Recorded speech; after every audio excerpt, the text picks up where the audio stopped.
ਬਹਿਬਲ ਇਨਸਾਫ ਮੋਰਚੇ ਨੂੰ ਚੱਲਦੇ ਨੂੰ ਪਿਛਲੇ 422 ਦਿਨ ਦੇ ਕਰੀਬ ਦਾ ਟਾਈਮ ਹੋ ਗਿਆ ਹੈ।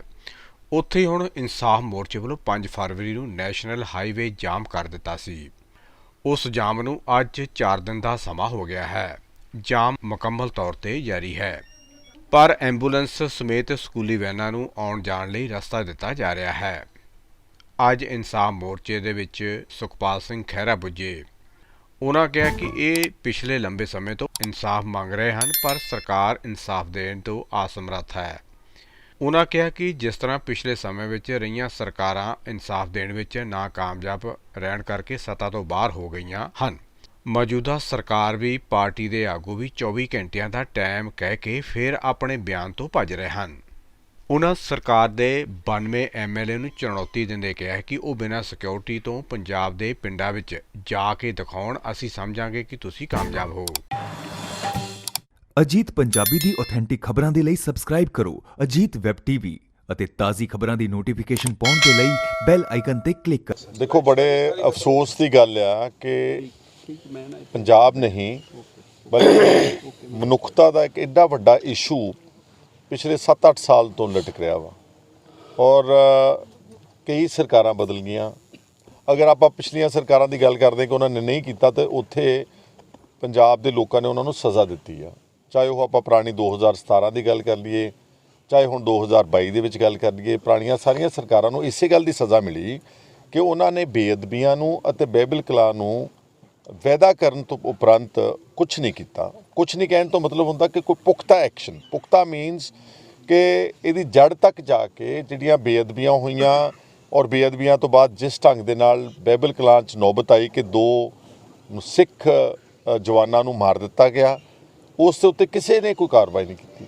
ਸੋ ਮੈਂ ਪਿਛਲੀ ਵਾਰ ਵੀ ਜਿੱਦਣ ਆਇਆ ਮੋਰਚੇ 'ਤੇ, ਅਸੀਂ ਸੁਖਰਾਜ ਸਿੰਘ ਹੋਣਾ ਨੇ ਜਿਹੜਾ ਹੁਣ ਤਕਰੀਬਨ 422 ਦਿਨ ਤੋਂ ਉੱਪਰ ਇਸ ਧਰਨੇ 'ਤੇ ਬੈਠੇ ਨੇ।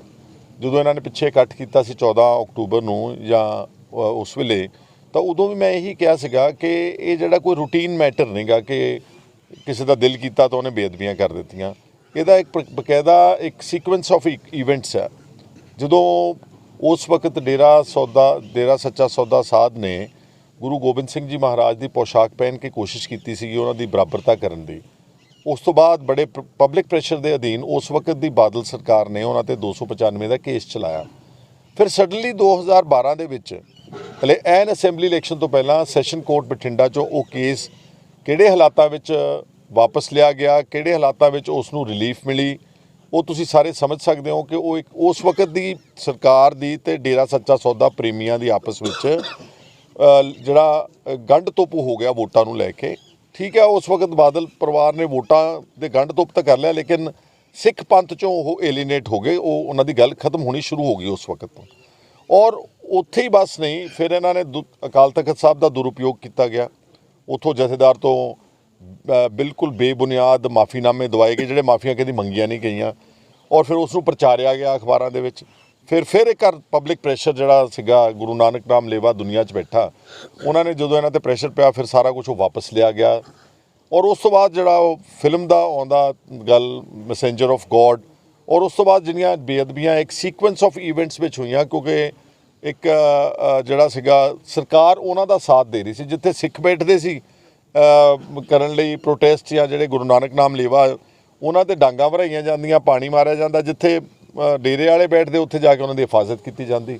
ਇਹ ਸਾਰੀ ਗੱਲ ਵੱਧਦੀ ਨੌਬਤ 'ਤੇ ਆ ਗਈ ਕਿ ਕੋਟਕਪੂਰੇ ਵਾਲੇ ਇਕੱਠ 'ਤੇ ਉਦੋਂ ਬਿਲਕੁਲ ਅਨਵਾਰੰਟਡ ਐਕਸੈਸਿਵ ਯੂਜ਼ ਆਫ ਫੋਰਸ, ਜਿਸ ਢੰਗ ਦੇ ਨਾਲ ਅਜੀਤ ਸਿੰਘ ਦੇ ਚੂਲੇ ਵਿੱਚ ਗੋਲੀ ਮਾਰੀ ਗਈ, ਉੱਥੇ ਬੈਠੀਆਂ ਸਾਰੀ ਜਿੰਨੇ ਸ਼ਬਦ ਕੀਰਤਨ ਕਰ ਰਹੇ ਬਜ਼ੁਰਗ ਔਰਤਾਂ, ਉਹਦੇ 'ਤੇ ਲਾਠੀ ਚਾਰਜ ਹੋਇਆ, ਪਾਣੀ ਮਾਰਿਆ ਗਿਆ। ਉਸ ਤੋਂ ਬਾਅਦ ਸਾਰੀਆਂ ਫੌਜਾਂ ਦਗੜ ਕਰਦੀਆਂ ਬਹਿਬਲ ਆਣ ਕੇ ਤੇ 2 ਸਿੱਖ ਨੌਜਵਾਨਾਂ ਦਾ ਕਤਲ ਕਰ ਦਿੱਤਾ ਕਿ ਜਿਹੜੇ ਕਿ ਭੁੰਜੇ ਬੈਠੇ ਸੀ। ਸਾਰੀਆਂ ਗੱਲਾਂ ਤੁਹਾਡੀ ਪਬਲਿਕ ਡੋਮੇਨ 'ਚ ਬਹੁਤ ਵਾਰੀ ਆ ਚੁੱਕੀਆਂ ਨੇ। ਇਹ ਸਾਰੇ ਫੈਕਟਸ ਰਿਕਾਰਡ ਹੋਏ ਜਸਟਿਸ ਰਣਜੀਤ ਸਿੰਘ ਕਮਿਸ਼ਨ ਦੀ ਰਿਪੋਰਟ ਵਿੱਚ।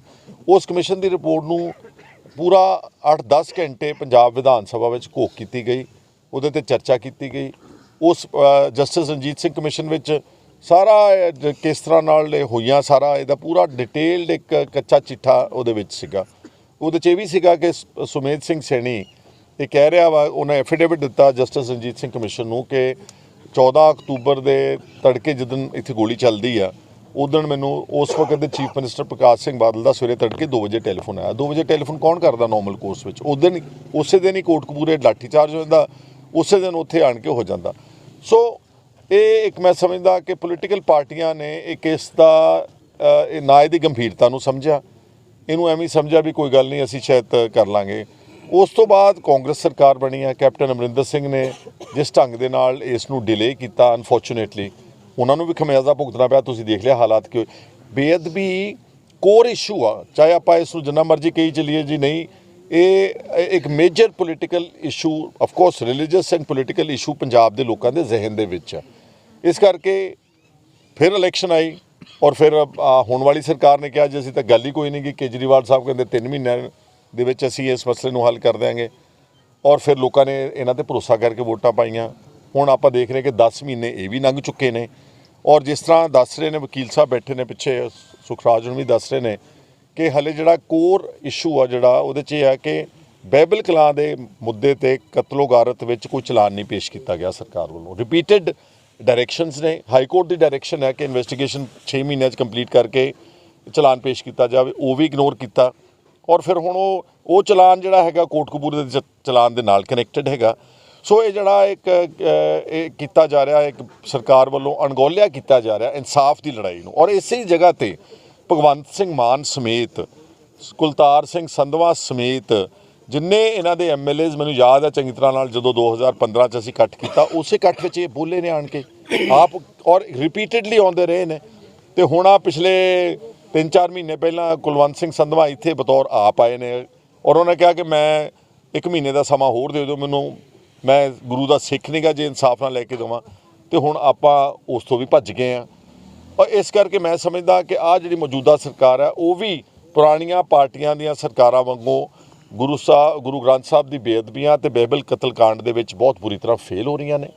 ਇਹਨਾਂ ਨੇ ਜਦੋਂ ਇਹਨਾਂ ਨੂੰ ਹੁਣ ਕੋਈ ਹੋਰ ਆਪਸ਼ਨ ਹੀ ਨਹੀਂ ਗਈ, ਜਦੋਂ ਇਹਨਾਂ ਨੇ 31 ਜਨਵਰੀ ਦੀ ਡੈਡਲਾਈਨ ਦਿੱਤੀ ਸੀਗੀ ਸਰਕਾਰ ਕਿ ਅਸੀਂ 31 ਜਨਵਰੀ ਤੱਕ ਚਲਾਨ ਪੇਸ਼ ਕਰ ਦਾਂਗੇ, 31 ਜਨਵਰੀ ਵੀ ਲੰਘ ਗਈ, ਤਾਂ ਇਹਨਾਂ ਨੇ ਆਣ ਕੇ ਇਹ ਜਿਹੜਾ ਲਾਸਟ ਰਿਜ਼ੋਰਟ ਹੁੰਦਾ ਇਹਨਾਂ ਨੇ ਹਾਈਵੇ ਬਲੌਕ ਕੀਤਾ ਵਾ। ਮੈਂ ਸਮਝਦਾ ਕਿ ਉਹਦੇ 'ਚ ਪਬਲਿਕ ਨੂੰ ਕੋਈ ਥੋੜ੍ਹੀ ਬਹੁਤੀ ਪਰੇਸ਼ਾਨੀ ਹੋ ਸਕਦੀ, ਲੇਕਿਨ ਇੱਕ ਇਸ਼ੂ ਕੌਜ਼ ਇਸ ਤਰ੍ਹਾਂ ਦਾ ਵਾ ਜਿਹਦੇ ਵਾਸਤੇ ਇਨਸਾਫ ਲੈਣਾ ਬਹੁਤ ਜ਼ਰੂਰੀ ਆ।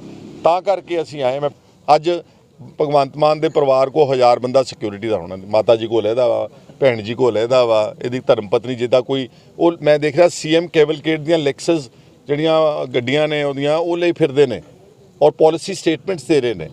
ਤੇ ਵੀਆਈਪੀ ਕਲਚਰ ਦਾ ਇੱਥੇ ਉਡਾ ਦਿੱਤਾ, ਆਪ ਹੀ ਛਿੱਕੇ ਦੇ ਟੰਗ ਦਾ ਕਿੰਨਾ ਗਹਿਣਾ ਪਾ ਕੇ ਤੁਰੇ ਫਿਰਦੇ ਨੇ ਪੰਜਾਬ ਦੇ ਵਿੱਚ। ਔਰ ਪਹਿਲਾਂ ਹੈਲੀਕਾਪਟਰ ਸੀ ਅਮਰਿੰਦਰ ਸਿੰਘ ਦਾ, ਹੁਣ ਕਹਿੰਦੇ ਅਸੀਂ ਜੈਟ ਜਹਾਜ਼ ਲੈਣਾ ਜੀ, ਇੱਕ ਪੂਰਾ ਫਿਕਸਡ ਵਿੰਗ ਪਲੇਨ ਲੈਣਾ ਵਾ ਤਾਂ ਕਿ ਕੇਜਰੀਵਾਲ ਸਾਹਿਬ ਬਾਕੀ ਪੰਜਾਬ ਦੇ ਦੇਸ਼ ਵਿੱਚ ਲੋਕ ਸਭਾ ਦਾ ਦੌਰਾ ਕਰ ਸਕਣ। ਗੈਰ ਕਾਨੂੰਨੀ ਮਾਈਨਿੰਗ ਦੀਆਂ ਕਿੰਨੀਆਂ ਵੀਡੀਓ ਸਰਫੇਸ ਹੋ ਰਹੀਆਂ। ਇਹ ਕਦੀ ਤੁਸੀਂ ਚੀਫ ਮਿਨਿਸਟਰ ਨੂੰ ਰੇਤਾ ਦੀ ਕਿਸੇ ਕਿਹੜਾ ਢੇਰ ਲੱਗਿਆ ਉਹਦਾ ਕੋਈ ਉਦਘਾਟਨ ਕਰਦੇ ਦੇਖਿਆ ਅੱਜ ਤੱਕ?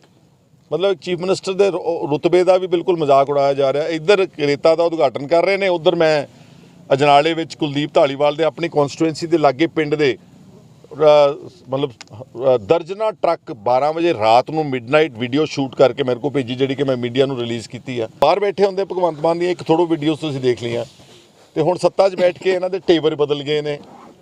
ਇਹਨਾਂ ਨੂੰ ਹੁਣ ਉਸੇ ਜਿਹੜੀ ਪੁਲਿਸ ਨੂੰ ਗਾਲਾਂ ਕੱਢਦੇ ਉਹ ਕਹਿੰਦੇ ਹੁਣ ਸਾਡੀ ਪੁਲਿਸ ਹੈ। ਉਹੀ ਜੋ ਤਸ਼ੱਦਦ ਪੁਰਾਣੀਆਂ ਸਰਕਾਰਾਂ ਕਰਦੀਆਂ ਸੀ ਉਦੋਂ ਉਹਨਾਂ ਨੂੰ ਗੁਨਾਹਗਾਰ ਠਹਿਰਾਉਂਦੇ ਸੀ, ਹੁਣ ਆਪ ਤਸ਼ੱਦਦ ਕਰ ਰਿਹਾ। ਅੱਜ ਬੰਦੀ ਸਿੰਘਾਂ ਦੇ ਉੱਤੇ ਲਾਠੀ ਚਾਰਜ ਕਰਨਾ ਆ, ਪਾਣੀ ਦੇ ਬੁਛਾੜ ਮਾਰਨਾ। It is what difference is it from traditional parties, nothing has changed at all. ਸਿਰਫ ਭਗਵੰਤ ਮਾਨ ਆਪ ਹੀ ਕਹਿੰਦਾ ਸੀਗਾ ਜੀ ਕਿ ਧਰਨਿਆਂ ਦਾ ਸਥਾਨ ਬਦਲਦਾ ਵਾ। ਪਹਿਲਾਂ ਬਾਦਲ ਪਿੰਡ ਲੱਗਦੇ ਸੀ, ਮੁੜ ਕੇ ਮੋਤੀ ਮਹਿਲ ਲੱਗਣ ਲੱਗੇ, ਤੇ ਹੁਣ ਸੰਗਰੂਰ ਲੱਗਣ ਲੱਗੇ ਨੇ। That's all. ਉਹਦੇ ਆਪਣੀ ਕਹਿਣਾ ਹੀ ਆ, ਉਸ ਹਿਸਾਬ ਨਾਲ ਕੰਮ ਚੱਲ ਰਿਹਾ। ਤੋ he has not been able to change anything in the state of Punjab.